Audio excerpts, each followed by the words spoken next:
ଯୀଶୁଖ୍ରୀଷ୍ଟଙ୍କର ବହୁମୂଲ୍ୟ ନାମରେ ଆପଣ ପ୍ରତ୍ୟେକଙ୍କୁ ଓଡ଼ିଆ ବାଇବେଲ କୁଇଜ୍ର କାର୍ଯ୍ୟକ୍ରମକୁ ସ୍ୱାଗତ କରେ।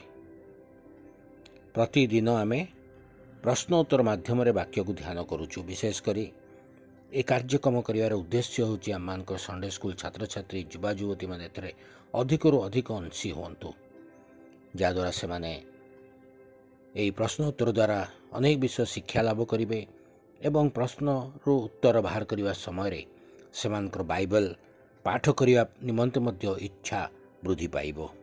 ଏ ଉଦ୍ଦେଶ୍ୟ ନେଇ କାର୍ଯ୍ୟକ୍ରମ ପରିଚାଳନା କରୁଛୁ। ଆପଣମାନେ ଅନ୍ୟମାନଙ୍କୁ ମଧ୍ୟ ସେୟାର କରନ୍ତୁ, ଚ୍ୟାନେଲଟିକୁ ସବସ୍କ୍ରାଇବ୍ କରନ୍ତୁ, ଏଥିରେ ଅଂଶୀ ହୁଅନ୍ତୁ। ଗତକାଲି ଯେଉଁ ପ୍ରଶ୍ନଟି ପଚରାଯାଇଥିଲା ତାହା ଥିଲା, କେଉଁ ଦିନ ମଙ୍ଗଳାର୍ଥକ ଉପହାର ବଳିରୁ କିଛି ମାତ୍ର ଭୋଜନ କରାଯିବ ନାହିଁ?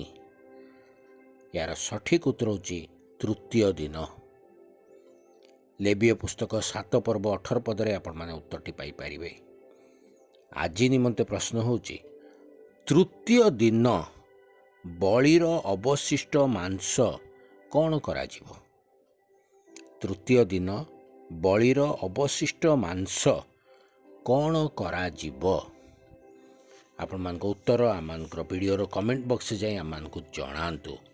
ଅନ୍ୟମାନଙ୍କୁ ମଧ୍ୟ ଉତ୍ସାହିତ କରନ୍ତୁ, ଯେପରି ସେମାନେ ମଧ୍ୟ ଆମମାନଙ୍କୁ ଉତ୍ତରଟି ଜଣେଇବେ, ଯାହାଦ୍ୱାରା ଆମମାନେ ମଧ୍ୟ ଉତ୍ସାହିତ ହେବୁ। ଧନ୍ୟବାଦ।